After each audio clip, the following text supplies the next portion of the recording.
So anyway, what we decided to do, what we decided to do was a lot of. I'm gonna kill him. We've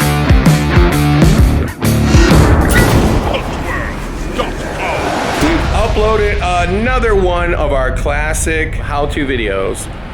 They're still for sale at hauntedhousesupplies.com, and you can buy the DVDs. There's how to create your own haunted house. There's how to detail your haunted house. There's like part 1, 2, 3, and 4. There's how to gore. There's how to foam carve. There's all kinds of videos, and they're all really good. But we're putting this video online for free. Take it away. How's it going? We're back to make another video. This one's called How to Renovate Your Haunted House. You might wonder if there's some differences between our other series called How to Create Your Own Haunted House or How to Detail Your Haunted House. We did 4 of those.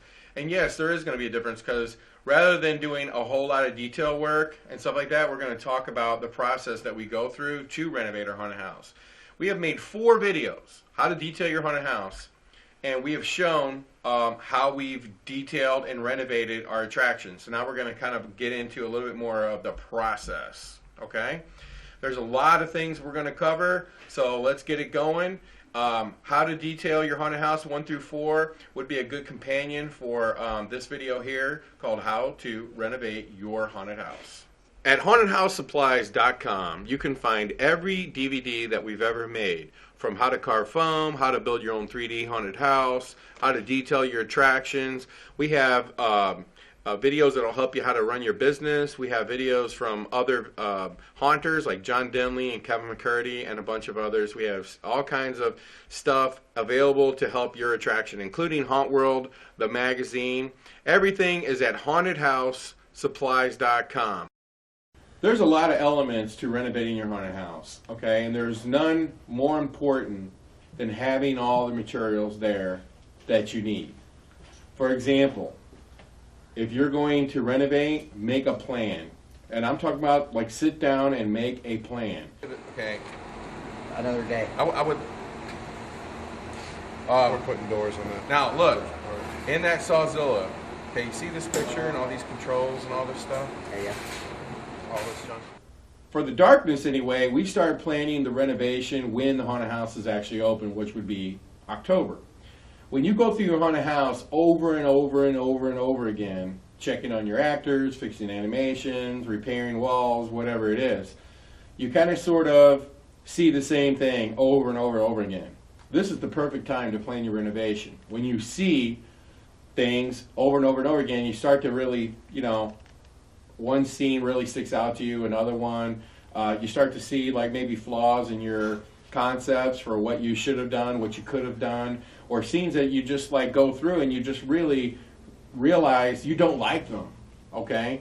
So in October, we have come up with a list of scenes that we don't like, that we don't think make sense anymore, and we want to replace.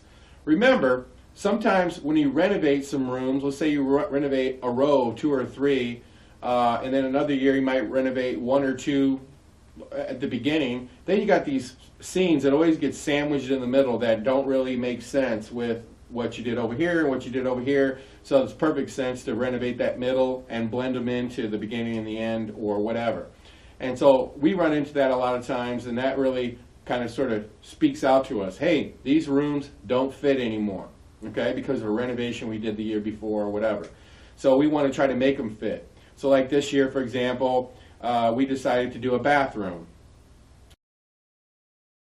So we decided to remove those scenes, build some more mansion-ish hallways and a bathroom.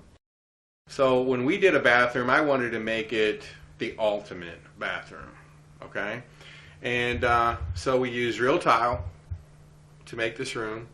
And, you know, of course we did the pipes and all the cool stuff, and we went out and we hunted down real props. I mean, hell, this is a real pipe right here. That's, you know, totally real. This pipe is totally real.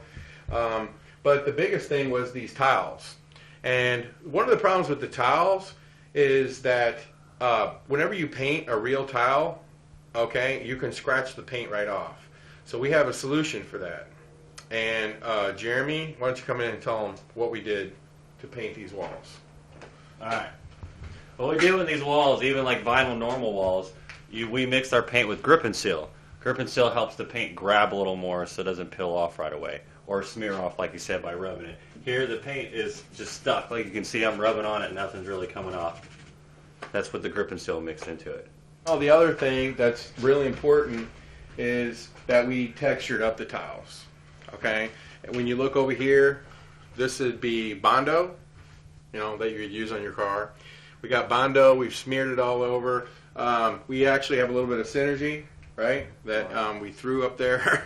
And as you can see, our master, what is your favorite thing, John? Shellac. Shellac. You see, John had to put his fingerprint on this room. He had to throw shellac in here one way or another, okay? And so we have some shellac. But one of the really cool things, too, is whenever you're putting these tiles on, as you can see, again, I used real tiles, but we mixed them up a little bit. Here's a tile with a little black checker. We have some tiles that are simply black. This, believe it or not, is real tile here as well. These are like some kind of centerpiece type of deal. And if you look real close on the bottom, you see there's a design in here. There's a black piece of trim, and that's real tile. Then you got white, and then you got black again to give it, you know, because I like, on any scene, I like to have crown molding and baseboards. But in the bathroom, it didn't make any sense to do baseboards, so we did different color tile. Now, another thing that you'll notice in this room is these little cool vents in the floors. They have vents in the floors, real pipes, and this is one of my favorite things of all, is this see-through. Go on over to the other side, John, say hi.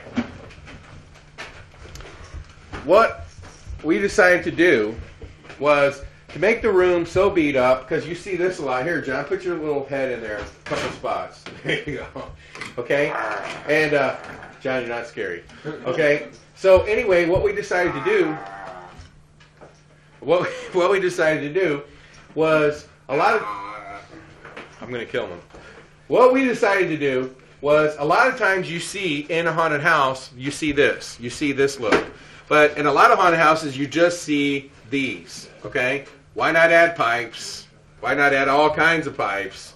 What would be the reason not to do that? But we see that a lot. And then you see a wall behind the, you know, the pipes or the slats or whatever. So what we decided to do was a wall that you can see directly through, that it's so rotted a big chunk is missing. So as a customer, you'll go through that door jamb and you'll walk right past, and it's just add another level to the detail, and so on and so forth. You also see that we did crown molding, and we also did the ceiling with all kinds of gaps, and we also stuccoed the ceiling, which is really, really good. And Jeremy, can I get you to show them the scare box that we made in this room? You're really going to love this. And we talked about picking. My picker found me this incredible wheelchair, which I love. Here we got another aspect of the tile is to break them. Smash them, break them when you put them on, so they're broken and tattered and some pieces are missing.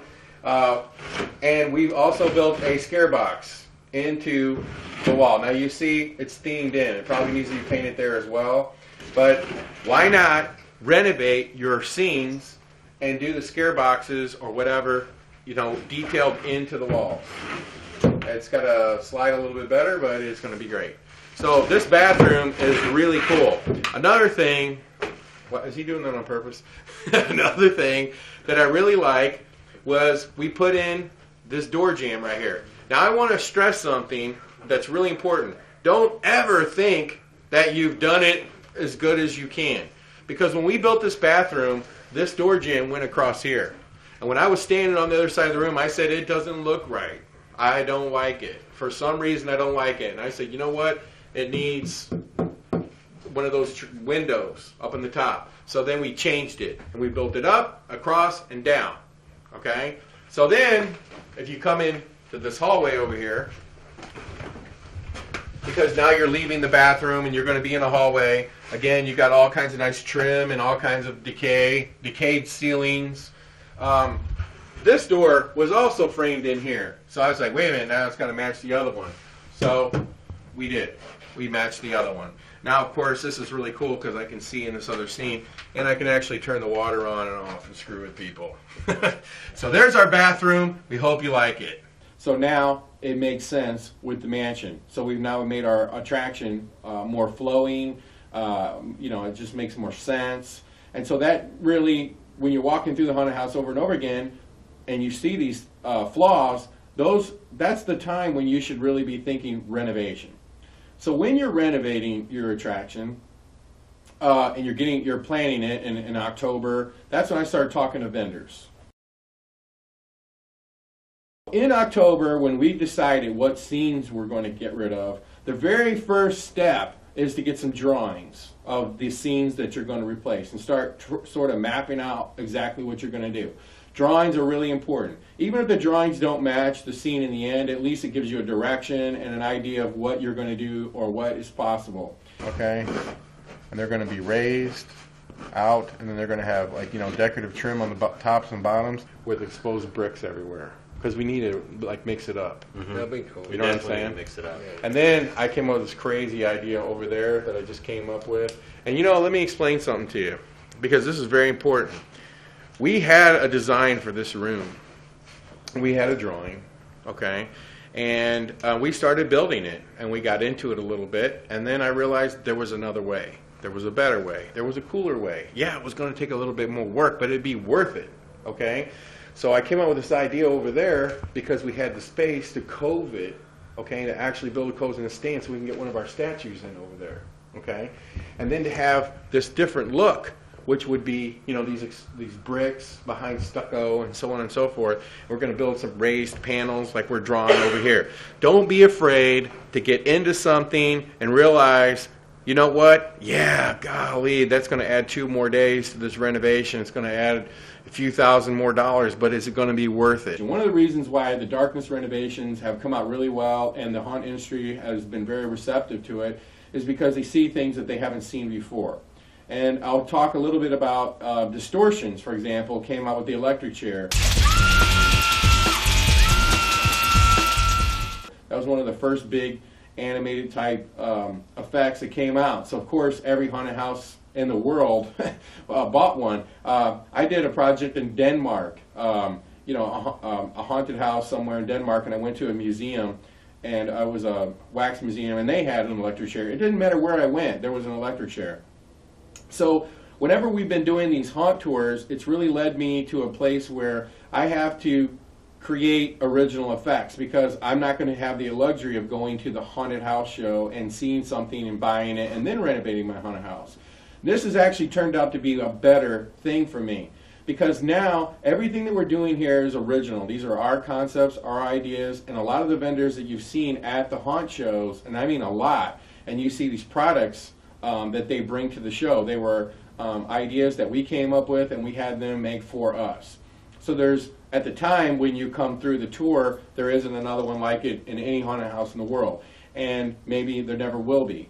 So this makes you think outside the box. I would rather plan my renovation while the haunted house was open, know what I want, and find vendors who can help me get it. Because we've been pushed to try to think of new things every year, it led me to a lot of interesting things that now we see a lot of vendors selling or a lot of haunts doing that we didn't see before. We have actually created a lot of different concepts and ideas that no one was doing. People seen the haunt tour, and now that's inspired them to do something. Or now a vendor is seeing some light, okay, that hey, there's something other than making an animation that pops out. And so we've really broadened the whole industry. I think a lot of it has to do with this haunt tour, because we've had a lot of people working on the haunt because it was for the haunt industry, and we've had a lot of vendors doing stuff, and the envelope's just been pushed. And one of the things I really got out of this was putting those ceilings in, baking the ceilings and trying to bring the ceilings in, because for years every haunted house was just up, a wall. Typically it was 8 feet. Here at the Darkness, there's not one wall in the whole place that's 8 feet. Everything is 10 to 12 feet high. In this case right here, we've gone 14. But in this case, we actually made it look like there was 2 floors to this room. And you want to create that believability when you renovate your haunted house. And one of the things, as you can see up here in the ceiling, is that we've been putting a lot of ceilings in our haunted houses to make them look like you're really in a mansion. So go higher on your ceilings, and don't be afraid to put ceilings in them. And you might say, well, what about sprinkler systems and stuff? If you look at this ceiling, in the corners, we've made it look like the plaster or whatever's falling off, but it's nothing more than slats with a bunch of plaster and stuff like that in the middle. It's not affecting the sprinkler system whatsoever. But what it is doing is it's making this room look 10 times better. So when you're renovating, try to think about that. Try to think about, let's go all the way to the ceiling. Let's make the room seem real. Whenever you have a room that's 8 feet, you can tell that it's fake. So go as high as you can, okay? And not only go high as you can, try to bring the roof in. And I know you got sprinkler issues and all those kinds of things. And you know, we've made a lot of ceilings, and they've got all the gaps, and they've got all the slats in the ceiling, like it's all rotted out. And then we've got other ceilings that are just jagged around the edges. And it really, really punches up the scene, and it really gives it a nice flavor, especially when you drop a nice big chandelier down in the middle or whatever it is you're doing. These are things that can be done, and I really have to thank this haunt tour for inspiring me to do some of these things, because I just kept looking around going, how could I make, you know, something better or bigger or show something that I haven't seen before. We built a ceiling out of dead bodies, okay? I don't think I've ever seen anybody do that, but if you look up into the ceiling, you see all these weird bodies sewn together and everything else. I just thought that it would be different. We're doing ceilings all through the haunt. I was like, hey, why don't we do a ceiling of sewed up bodies, okay? So I had Unit 70 like make all these bodies where all these weird body parts are all sewn together, and it basically makes up the ceiling like there's some really weird person who's been in this bathroom. Now, we're still thinking out of the box. Part of the renovation is we put up these lines. Now, these aren't permanent yet, and we're going to paint them, but we're going to hang underwear on them. Like, get the underwear part to hang in here, and so people have to push their way through really disgusting, nasty underwear. And I think that one of the things with your haunted house, whenever you renovate it, is you want to try to think as much interactive as possible, like animations that are really close, people weaving through dead bodies, or in this case, nasty, disgusting underwear. So we're going to hang underwear in this room and make people walk through it, and I think that is just going to be really, really creepy. When you're doing your haunted house, don't be afraid to go higher on the ceilings and higher all the way to the ceiling, and try to bring those scenes across the room to really make it feel real. Part of renovating your haunted house is not just renovating your scenes, but sometimes renovating your animations, renovating your latex props. You take this alligator down here, for example, he has to lay in the water, and and he splashes around, so it affects his body. He's actually been pulled out a couple times to be renovated. Then we have this animation over here, and as you see, we have him coming out of this concrete cove. And you see a lot of his teeth are damaged, okay? Now this alligator has actually been repaired. It's not a complete update because we need to put blood on it. We need to do some more airbrushing. But we have a technique to repair these. There's no sense in like calling the vendor and asking for another gator, which would cost you a lot of money. So I'm going to bring in John and Jeremy to explain how in the world they repaired this alligator, because I'm telling you, before we repaired it, it was literally falling apart, and all you saw was foam. All right, we fixed this alligator, and how we did it was we took cheesecloth, and we put cheesecloth over the damaged part of the alligator. What happened was the alligator was hitting up against this concrete, so it had tore it away, and then there was a lot of foam exposed and latex just hanging here. So what we did was we trimmed it up and cleaned it up, and then we took cheesecloth, put it over it, and then we painted latex over that. Then we took latex and put it on a smooth surface, and we peeled that up and laid the latex over the cheesecloth. Then we painted over that another layer of latex, and then when we was done with that, when it dried, we came back with some paint, and we airbrushed it, and I went over the look with some shellac just to give it that shiny look so it looks more realistic looking. If you want to, you can take some bed foam and make you a little teeth on the hair. You can make your own teeth, or you can get them on the internet and order them and put them in there and latex them in, make it look a little better.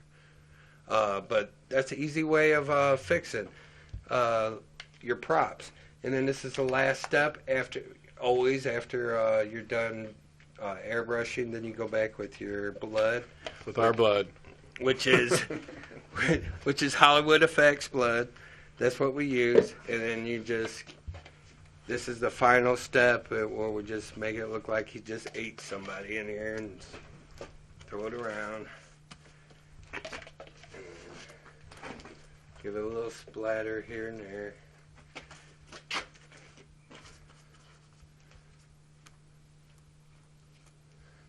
But that's what you do. And when you're done giving it the look you want, and add as much blood as you want, as gore as you want it, and have fun with it.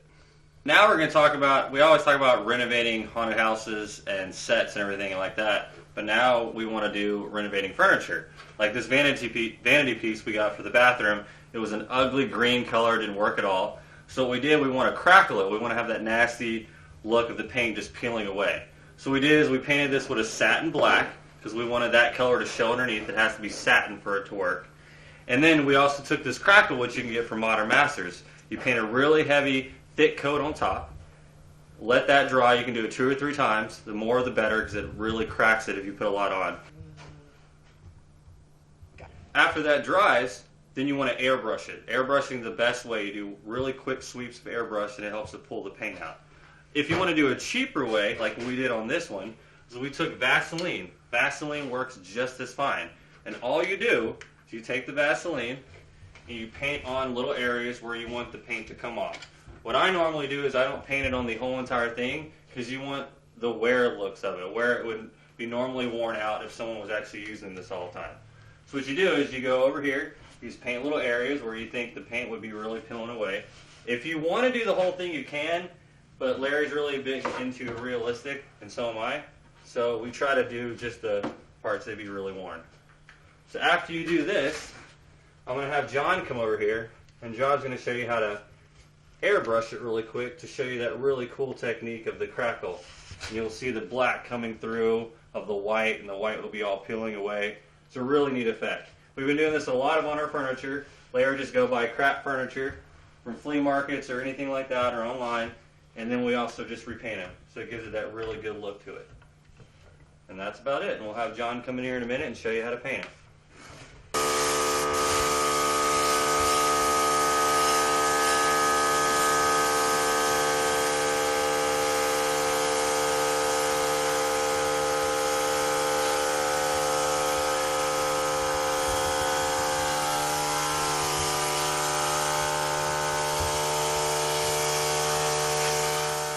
Another part of renovating your haunted house is how you utilize your animations, okay? I see a lot of bad haunted houses. There's just the animations are bolted down and they fling out of a wall or whatever. Part of really renovating your haunted house too has got to be a way to figure out how to make your animations scarier, how to get them closer to people without hurting them or hitting them or whatever. Push the limits on, how you can disguise your animations or blend them in so they aren't so obvious. This animation here is a perfect example. We don't have it ready to go, but I'm going to explain a couple things to you. This particular animation is really cool. I had it specially made for me, and what it will do is it basically shoots out. Now, this room is very cramped, as you can see. Well, how in the heck are we going to put this here and not for it to spear people? Because it will. It does go up, but it still would technically spear me. Part of renovating your haunted house is also looking at your animations and going, I could redo that. Number one, we made the base a lot smaller so we could get it all the way in the back of the wall. But this isn't where we want it to be. We want it to shoot over the top of people. We want it to be right over a 6'5", 6'7" person's head. That's what we wanted to do. Now, right now, if it shot out, it would not do that. It would hit you and maybe knock you into this bed. So what we're going to do to this animation is we're going to cut it. We're going to cut it off its base. We're going to get another steel tube that's just big enough to slide down in there. We're going to lift it way up, re-weld it so it gets higher, And then we're going to disguise it. We're going to disguise it with this chair. We'll slide right and hide the whole mechanism, and that's what will keep people away from the animation. Another thing you can always do to keep people away from an animation, because we need people to be far enough back so that it will lean right over the top of their head. You can use trunks. Trunks are great. Old chairs, positioned just in the right spot. Okay, like a chair right here. Okay, and in this case we're going to use a high back chair. And so this will go right back there. It's going to be in the perfect spot so that you can get just close enough that it'll really impact you, but at the same time it won't be able to hit you. So when you're renovating your haunted house, don't be afraid, okay, to take something like this and chop it up, rebuild it, re-weld it, and make it work for your haunted house, the way your haunted house is configured. A lot of these animation companies and stuff, they make these kinds of things, but they don't make them specifically for you in the room that you want to put them in. So you can't be afraid to change them and make them better. But make sure you get a good welder, make sure that you know exactly what you're doing, and make sure that it's safe. And on this one, we've added lots of lag bolts. We'll lag bolt it into the ground. It'll be really safe, and it's going to lunge right over the top of people, and I guarantee you people will be dropping like flies in this room. One of the things that I think is very important, okay, is, you know, every phone is a camera, but I don't go anywhere like with, the, you know, as I say, your American Express, but I always have a camera on me. Because I could be driving down some old country road and I see some old falling down thing, and I'll go take a picture of it. I mean, I take thousands and thousands and thousands of pictures. So I also scour the internet. If I'm going to build a crypt, I type in something like, you know, overgrown graveyard or something, you know, abandoned graveyard, and you can find all kinds of cool pictures on the internet and stuff that give you inspiration for what you can or can't do. So once I've decided what I'm going to do, I might go to the internet, I might go to my stash of photos that I've compiled over years and years and years, and I might start looking through them to see if I can get a little bit of inspiration for what I want to do. And then the next step would be to get your drawings done. These are very important steps to renovating your haunted house, but I'm still in October and I'm still planning, so that when November comes, day one, I know what scenes I'm tearing out, what's going in the garbage can, and what kind of materials that we need to start the construction. One of the key things when it comes to renovating your haunted house that's very, very, very important is the kinds of materials that you have on hand, materials and props. One of the things that takes the longest when you're doing a renovation is running around looking for props or looking for materials and so on and so forth. One of the things that I like to do is overbuy, because in the end we always use it anyway. But you want to have a lot of cool stuff when you're doing renovation work. The key to renovating is make it better, okay? Not do the same thing, just different. You want to take your attraction to another level. And if you want to do that, you need a lot of little pieces. And that's what we're going to talk about here. I have definitely overbought. I have these resin gate valves, bolts of all different kinds.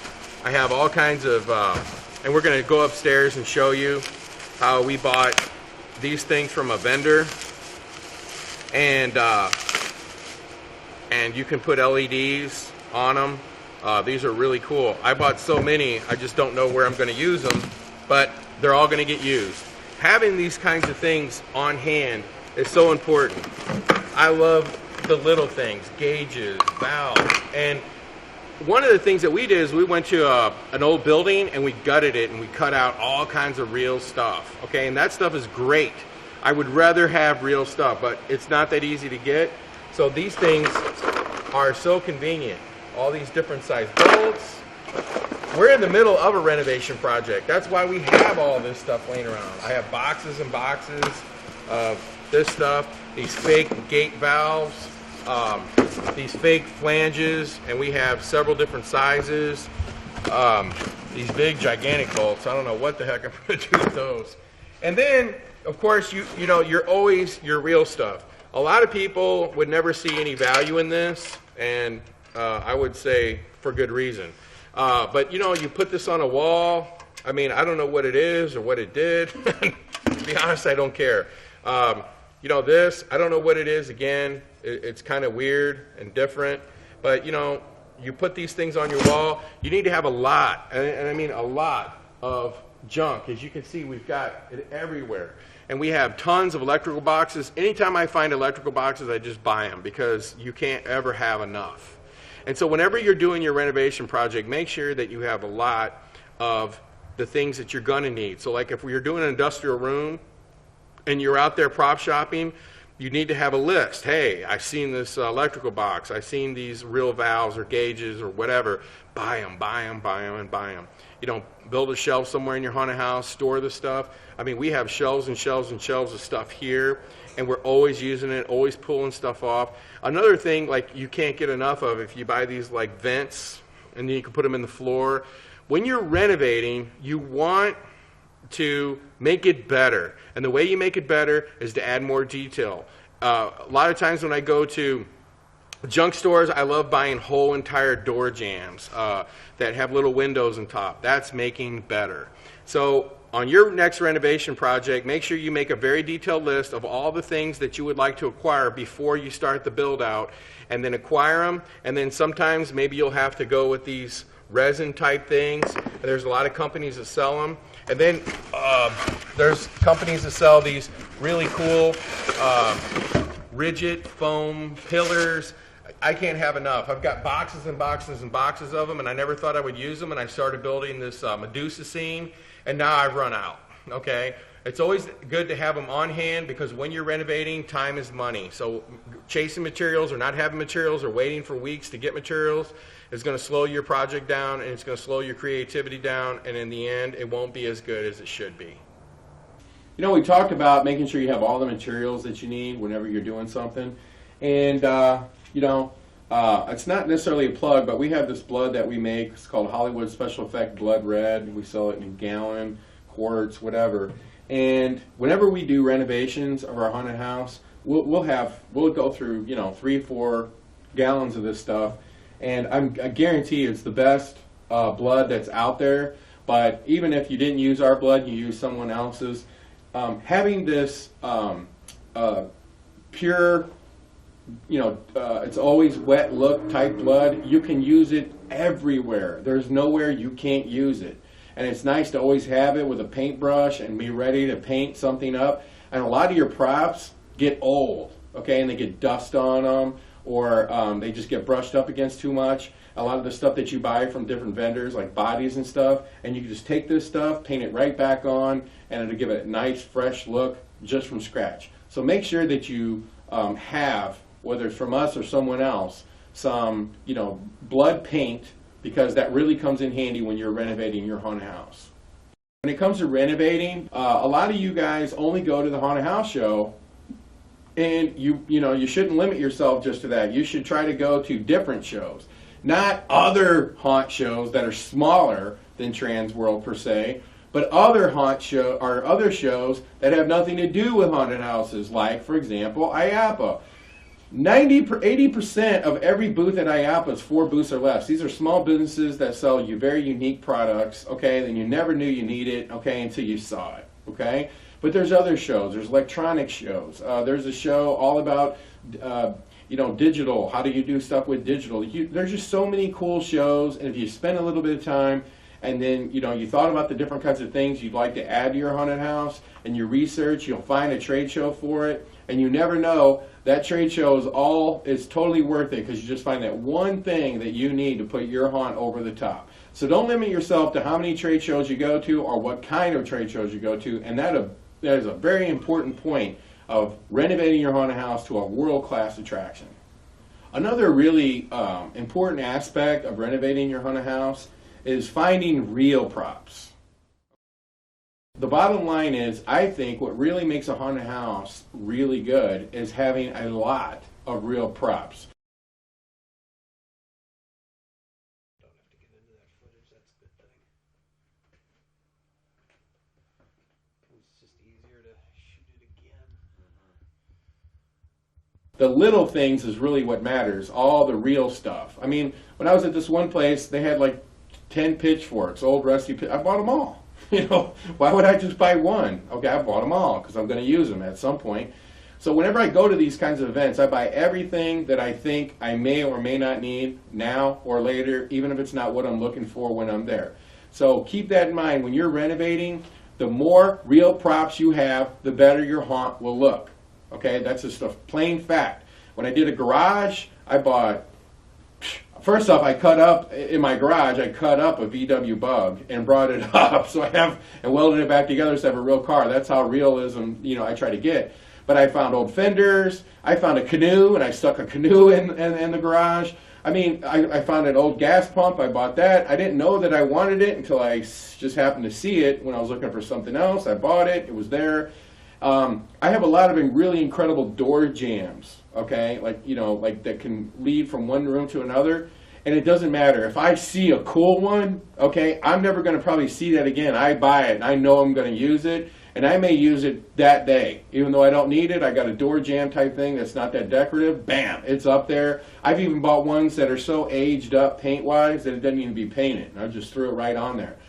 So that is a very important aspect of renovating your haunted house, is to always have real props.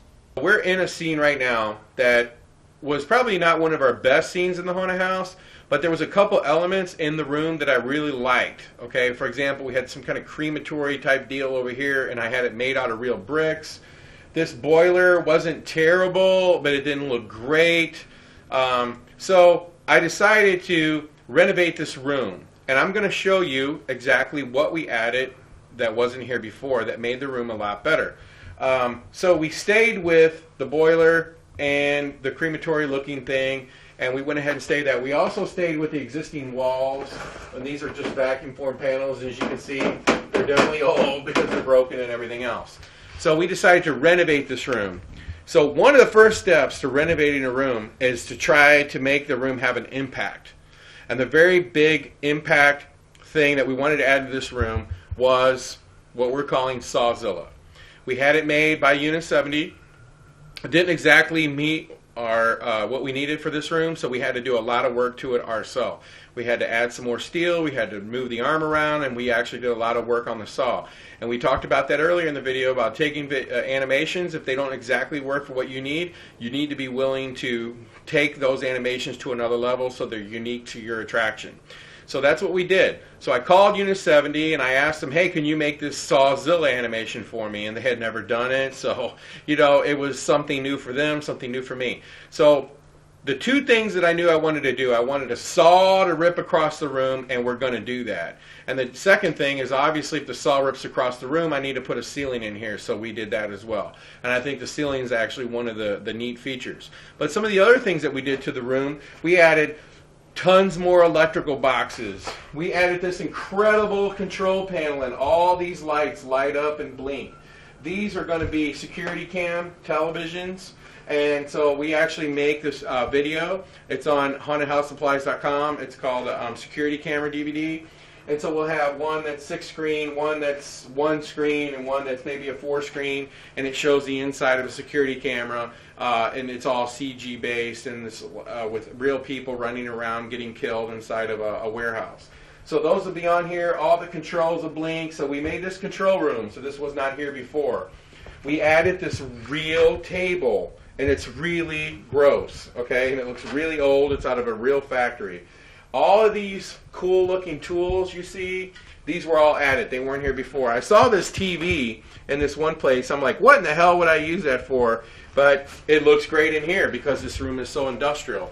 But there's a lot of pieces and a lot of elements that we added. One of the things I really wanted to do was make the boiler look better. But look at this boiler. I just want you to see it. It's actually broken here. It's broken here. So again, part of the renovation process, we tried to cover that up. We added that fan back there, all those pipes and gauges, and you can see this. I just saw this thing laying in this factory. I was like, we're going to use it somewhere, and we did. We made it look like it's going into the wall, into the boiler, and here's something really cool I want to express to you. Up here, you see this big pipe, and it's got these like pipes coming out of it. Okay, we actually took a pipe and put it into that pipe, which made it look really cool. So it was just like some kind of industrial pipe, but it was actually a lot longer than you see. We had to cut a piece of it off. And what did we do with it? We stuck it over here. And we put all kinds of stuff all over the place. We saw this.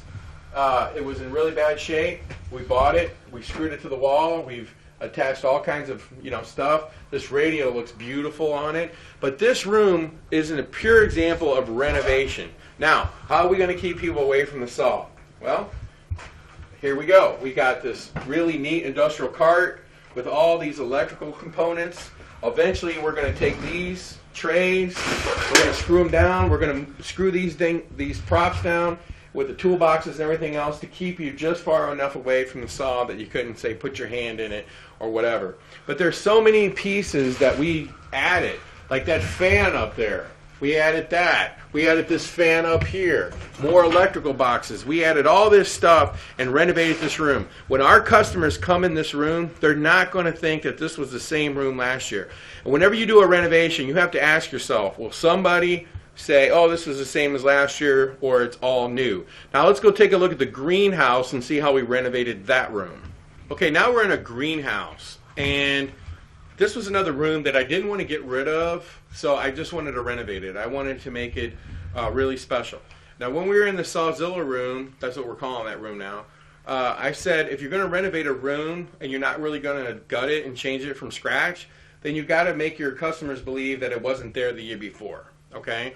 And that starts with a major impact type of effect or something. And in this case, we had a Venus flytrap in here, which was your typical animation that stood on the side, and you stood away from it. So I said, well, Venus flytrap, what does it do? It sits around, waits for something to land in it, and then it swallows it. So I said, hey, let's do a Venus flytrap that actually eats the customers. And so that's exactly what we did. Now, I'm not going to be able to lift this up, okay, because it's so heavy. But what happens is, these are Venus flytraps. As you can see, 2-3 people can stand in the middle, and they'll close on you. And so they'll literally chomp on you. But it doesn't end there. There is a Venus flytrap on the entrance to this room, and there's one on the exit. So you walk through here, the Venus flytrap opens and closes, and you're sort of in between them. And so this really puts the customers really close to the action. But it does what a Venus flytrap is supposed to do. It's supposed to chew on you. And it doesn't end there. So I had a plant monster made. And as you can see, it's turned on its side. And this was made by Gore. So when it comes out, our intention is to get it out and open it so that we can grab the customers and get them caught in here, okay, and chew on them. And it doesn't end there. We have our old animation that we had last year, some kind of plant monster. We got this wiggling vine, a rattlesnake that spits on you. But when it comes to the renovation part, we did a lot of changes in this room, but there's no way that the customers are not going to notice they're getting chewed up by Venus flytraps. They're getting swallowed by a gigantic plant monster. And I'm just going to share with you real quick, this was a huge dilemma. So we got these things from Gore, and I'm just sharing this so that hopefully it helps you in the renovations that you do. So again, like the Sawzilla, we got the animation, and it has a nice base on it, and so on and so forth. And the original idea was that you were going to walk through the middle, and there was going to be some kind of bridge up and over, and that didn't really work out. And when I got it, I was like, really, it's not going to work the way that the vendor thought, or because of the how confined this room is. So what we decided to do was I came up with this idea of building these crates around it. So, and this is, again, very important when you renovate your haunted house. Don't just buy something from a vendor and think, hey, that's it, and that's the way it's supposed to be. Change them, modify them, make them better, renovate them so that it's unique to your attraction. And what we did here is we built these crates, as you can see, around the animation, and then we made them broken so it looks like they pulled apart. Now, they pulled apart because obviously when they got this crazy haunted mansion, when they got this plant monster, it was obviously in a box, but it got so big it pulled itself apart. And then we had all these vines made so they look like they've rooted up into the floor, and we've actually used real dirt. We put sticky glue all over, and this is real dirt and jute and so on and so forth. And so now it looks really cool. There's no way that our customers are not going to notice that this room has got a lot of stuff going on, and that's what it's called. It's called Renovate Your Rooms. and make sure that when you renovate them, you make them impactful. So speaking about like collecting real props and stuff, you know, this tool called Craigslist has become wonderful. I mean, you're almost able to find anything there. And I think there's actually even a tool that you can download for your phone or whatever that helps you locate exactly what you're looking for. And you can find almost anything if you're willing to just like hop around the city and buy them one by one, which is very time consuming. But sometimes it's good to know people, okay, who can find things for you, like pickers, okay? Find yourself a good picker and tell him what you're looking for. Let him go out and do the work, pay him a little extra, but that'll speed up your renovation because now you'll spend more time doing the work of the renovating and less time going around and finding this stuff. So that's a great renovation tip, is to find you a picker. I found a few pickers, and it just so happens that one of these guys told me about an old industrial building that was they were going to gut. Okay, so I went over there with a flashlight, and it was cold as hell in there, and it was damp because there was no ceiling and no roof. The place was like falling apart. And I went in there, and I paid him a couple $1,000s, and he let me cut out everything I want. And I took hundreds of old rusty control panels, old rusty electrical boxes, cool gate valves and old pipes, and you know, all ceiling fan type things. I mean, you name it, and not ceiling fans like in your house, but industrial fans, which are great to hang above a room. I mean, I just got so much stuff. I just took a whole box truck over there and took a few guys with some sawzalls, and we just, you know, took everything we could, you know, need to build 5 more haunted houses. So that's a great renovation tip for you right there. Is there is nothing, okay, that's not worth following up on, or find you a picker who gets you good resources and can literally, that's what he does for a living, is getting stuff, and that'll really help your renovation.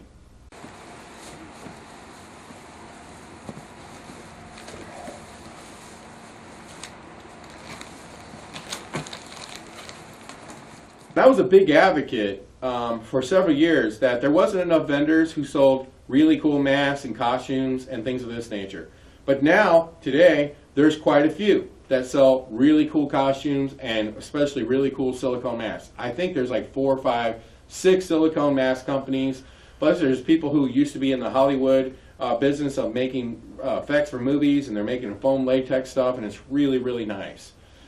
Renovate your actors. You know, get new costumes, get, you know, cool things for them to wear. The cooler your actors are, the more things you can do with them, like on, you know, news.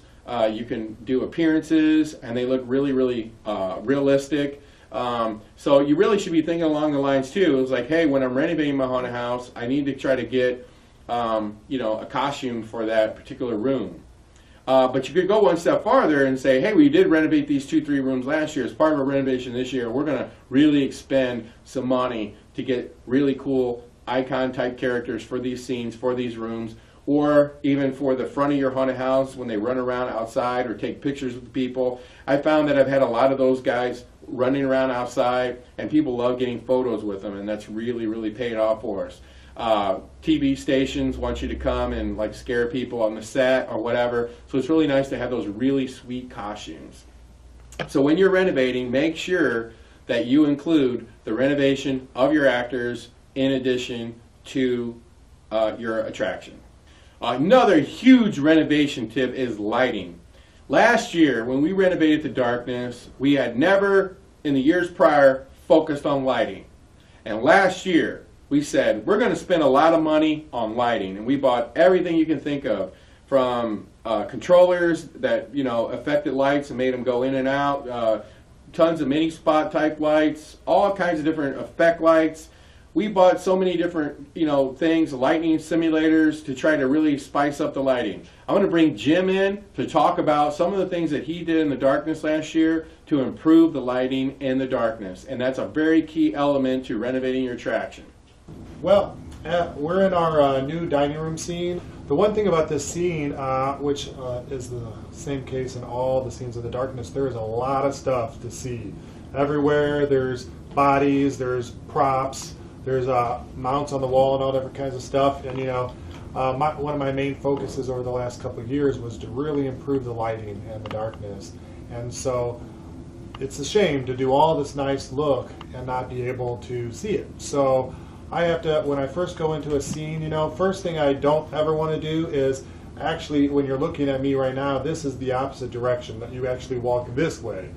Never do you want to shine lights into people's faces, because that way they don't see what they're looking. They don't see the props that you're trying to light up. All they see is the lights blaring them in the face, and then that doesn't work out. So you never want to do that. You always want to have the lights going this direction or towards the back of them, so that they can actually see what's in front of them when they're walking to it. But in a room like this, what I might do is there's a lot of possibilities in this room.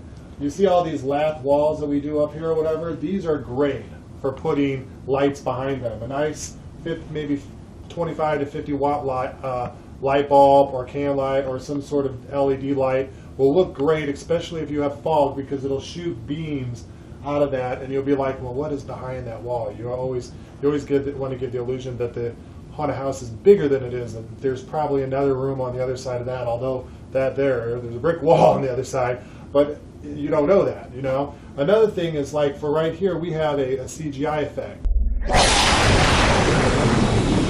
Dare the enter here now.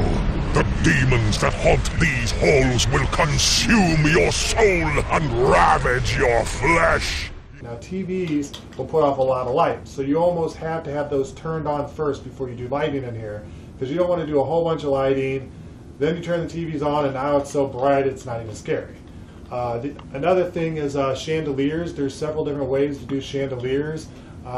Old school is to just put standard flicker flames in there, and they look cool. They look like flames, but they don't give off a lot of light. You can also put regular lamps in there and put them on a dimmer and dim them down really well, so it gives a really good eerie glow to the room, but it's not too bright, because obviously you don't want it to be very bright in here. Or another way is, you can, because electrical wiring is electrical wiring, it's all just wires, you could convert this whole thing over to 12 volt, and you can put it on a flicker generator, and I don't have one here, but we'll show you one later, a flicker generator, which will allow basically the voltage to be kind of sporadic throughout it, and then you'll be able to give that illusion that the power is not exactly good in the room. It's kind of flickering in and out and so on and so forth. That will add a whole nother level to it.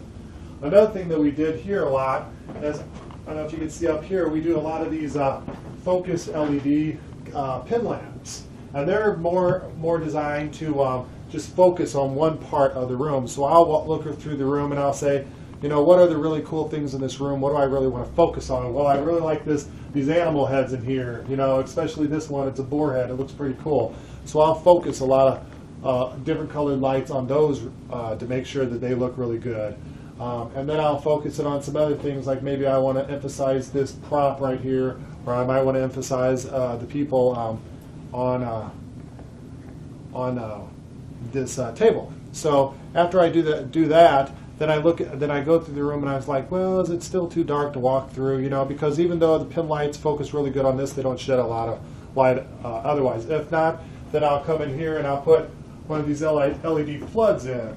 And the LED flood will just add more overall light to the room, which will make it easier for people to walk through.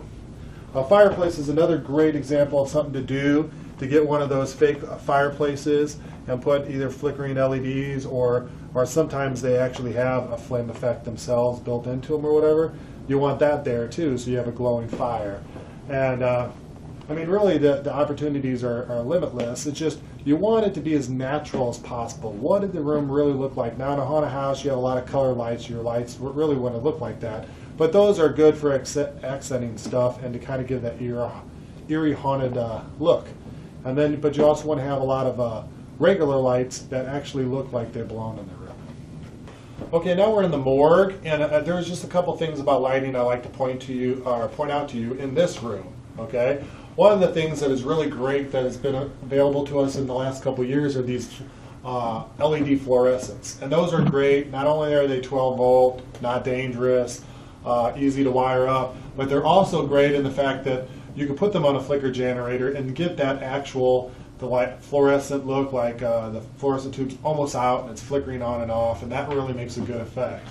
Another thing that I wanted to point out when you're doing lighting is, for example, here, this is our morgue. It has the trays and, you know, the doors and the trays and all that kind of stuff. If I wanted to light this where it looked good, I wouldn't put a red light in there. Okay, red, what does red say? Red says heat, okay? I want it to seem cold, okay? So I'm going to put some blue lights in there, you know what I mean? I'm going to try to get them to cast shadows so it kind of looks like the coolness of the freezers is coming out of the freezer itself. That also works like if I'm working on a crematory room, I'd want a lot of the reds and yellows to be in that room. So you have to keep in mind when you're doing colored lights, you know, if you're accenting a prop, it's not as nearly as a big deal, but if you're going to try to give a look to a room, you know, if you're in a cold room, you want it to be more blue, more greens, more cool colors, and if it's a hot room, you want it to be more with a lot more hot colors. So keep that in mind, or else it just won't look right if you do it the opposite way. Well, now we're in a room, we call this our Silent Hill room because of all our nurses. But anyway, there's a couple other things I could point out about lighting while we're in here. One thing is a great place to put a light is behind like one of these fans, especially if you can get it to rotate, because that's going to give you not a strobe effect, but it'll give you that the lights being blocked, the lights not being blocked type of look, and that will look really great in the haunted house. It'll give you a good effect. Another thing is this right here is an animatronic of all these monkeys going crazy.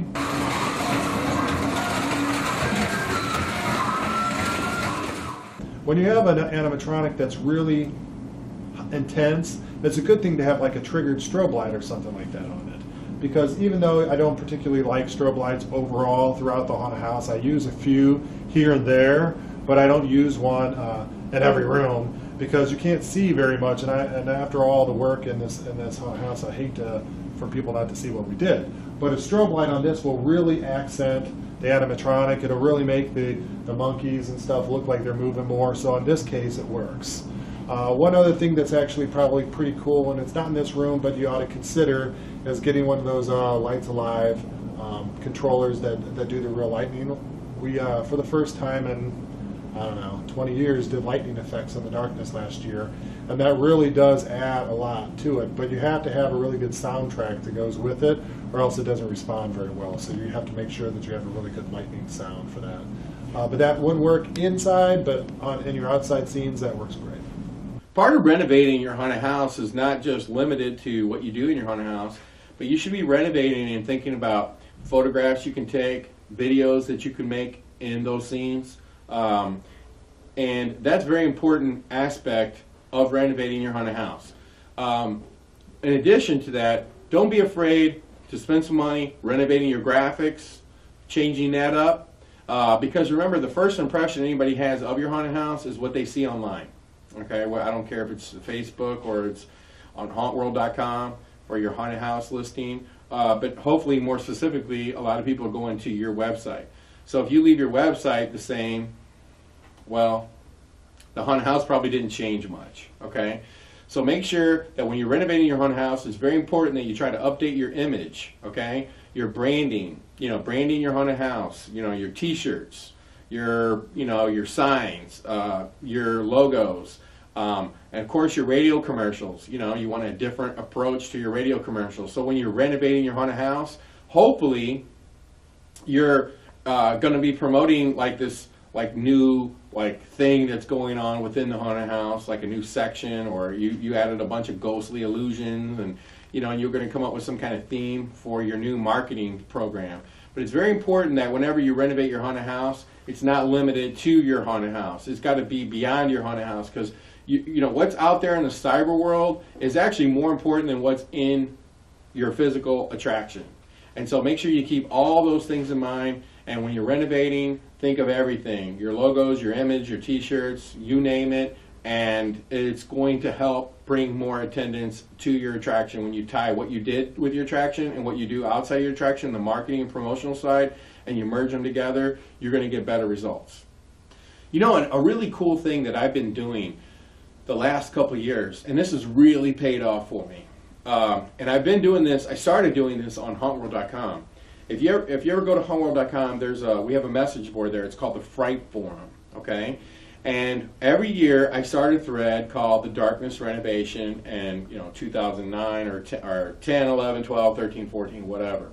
okay? And every year I start this thread from scratch, and I show people from tearing the wood out, okay? I show people working, you know, the transformation, the slow transformation, the painting process, and the whole shebang. And I started this on Haunt World, and I continue it to this day. And if you go to Haunt World and you go to the Fright Forum and then you check the listings by how many views there are. I mean, every thread that I've done, it's got 25, 30,000 views. That's how you'll find them in the older years. And that made me think, wait a minute, why don't I share what I'm doing with my haunt customers? And I've been able to do that through Facebook and my website. I make folders on my Facebook page of the renovation process. I want my customers to know that I spend a lot of time, energy, creativity, and money on my attraction, that their support of me goes to their entertainment the following year. So whenever you do your renovation, don't be afraid to take a lot of pictures and share it with the world.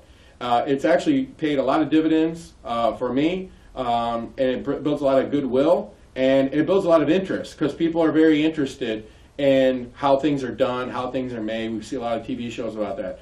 Now, I didn't limit it to that. I've also made YouTube videos as I've gone along. I just grab a camera, we shoot, we talk about some of the stuff that we're doing, we put that online. I've got a couple of those renovation videos that have, you know, 15, 18,000 views on them. My customers get to see that. That gives me content to promote my haunted house in the off season.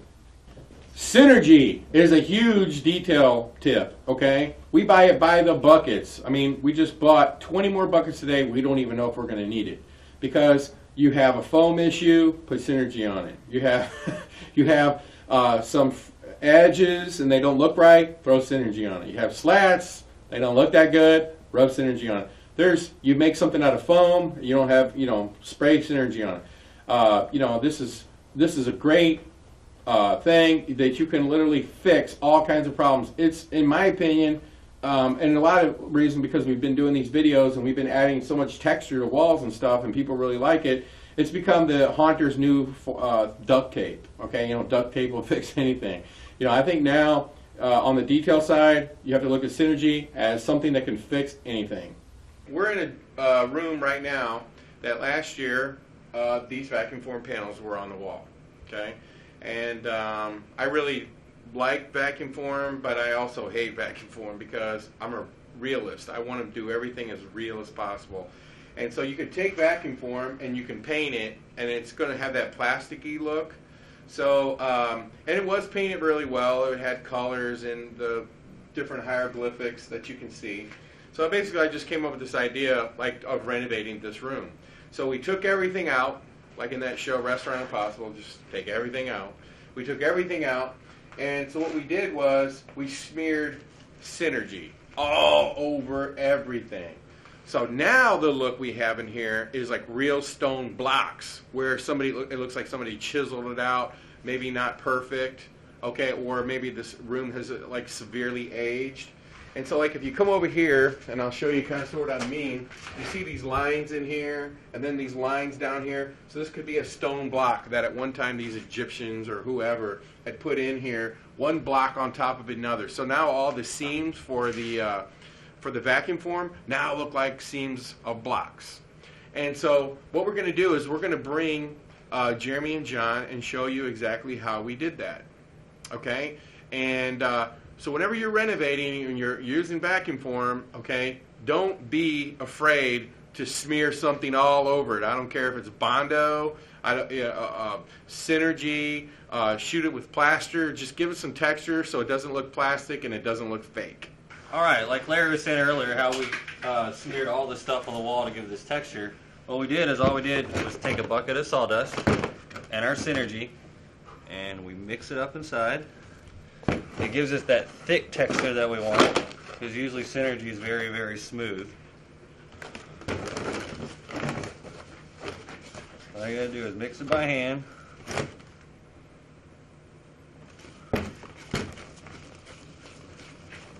Gives you that gross, clumpy look. That's what helps you get that nasty look on the wall. Then, come on the wall, what you want to do is you want to smear it on to have that look of like it was chiseled away to bring out the hieroglyphics in the wall. That's all you do. You gotta smear it over everywhere. Leave spots open. And that's about it. And that's how we cover a lot of our seams up as well when we do it. You see too, we have a window up here. This is going to be eventually a gel seam. And if you want to make your vacuum form a little bit better to frame the window out, we have these, thank you Larry, we have these foam pieces to decorate a little bit more. And we're going to take these, we carved them out by hand. All we're going to do is put them around the window. We're going to hard coat them in Synergy so it blends in a little bit more. But it gives a little cap and it makes it decorate a little bit better. That's about it. Now we're going to show you how to paint this vacuum form. We did a little simpler paint job on this time. Instead of doing the heavy washes, what we did is I came in with different colors and we just kind of speckled it on there. So I started out with a raw umber and I just went over the whole thing, just kind of give it a dirty look. And all you're doing is just speckling it. You don't want a steady stream. And you don't want it to be, you want it darker in some places and lighter in others. Then after the raw umber, then I mixed up some brown just to give it another color and more dimension. And like I said, you can put heavier in some spots, lighter in others. Real simple, but I like the look of this. It makes it look more like sandstone and more realistic looking. Sometimes less is more. Then you come back with a white.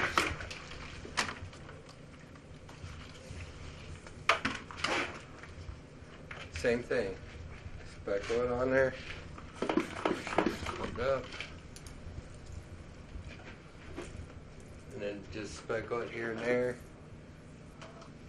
And then final touch is the black. That's adding a little dark, more depth to it.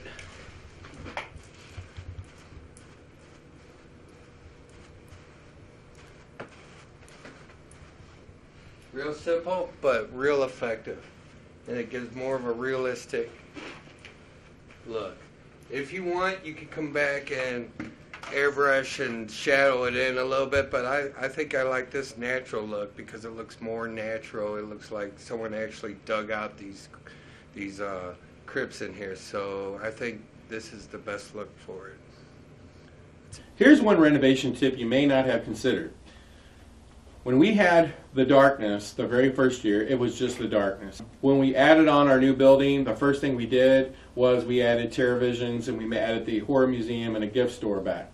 You know, 3D haunted houses aren't necessarily the scariest thing in the world, but people love TerraVisions because it's clowns. People are just scared of clowns, and blacklight paint goes hand in hand with clowns because clowns are colorful, okay?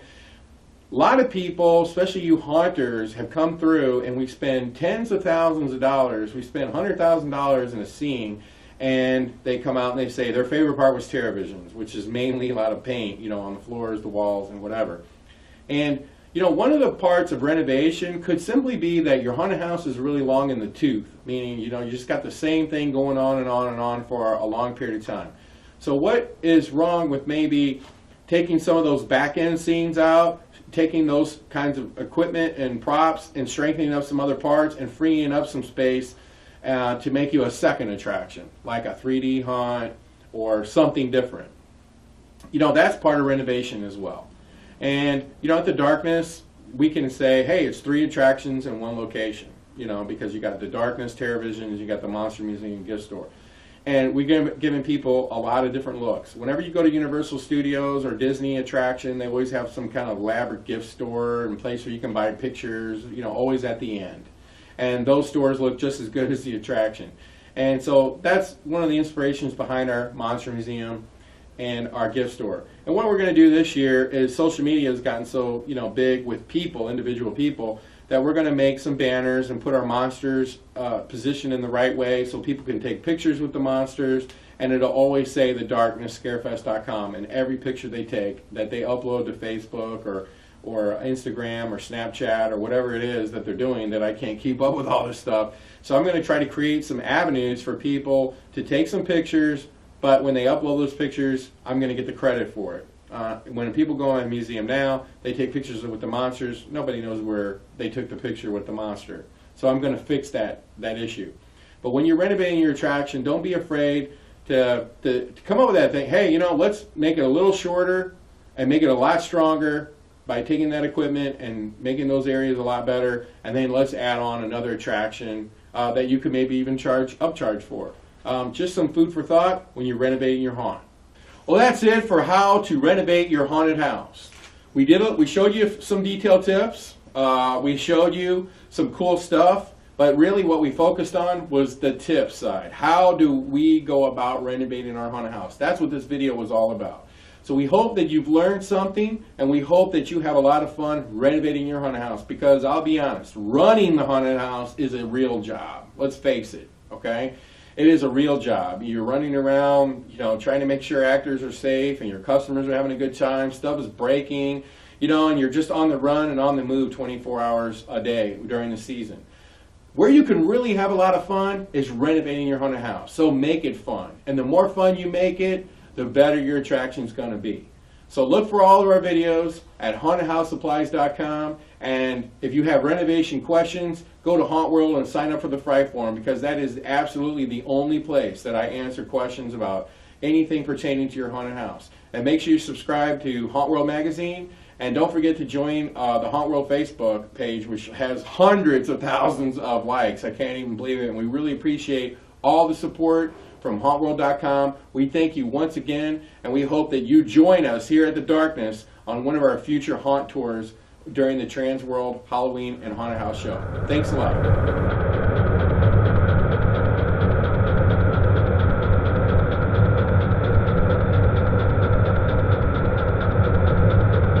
Make sure you like and subscribe and ring the bell, ding, ding, ding, ding, so you can get notifications, because we're uploading all kinds of new content, not content from 15 years ago, but content that is relevant today. And these videos that I'm uploading, a lot of them are still very relevant. I've had a lot of comments about that. So leave a comment, let us know what you thought of this video. Tell us what you think is different today. So thanks for watching, and until next time, pleasant screams.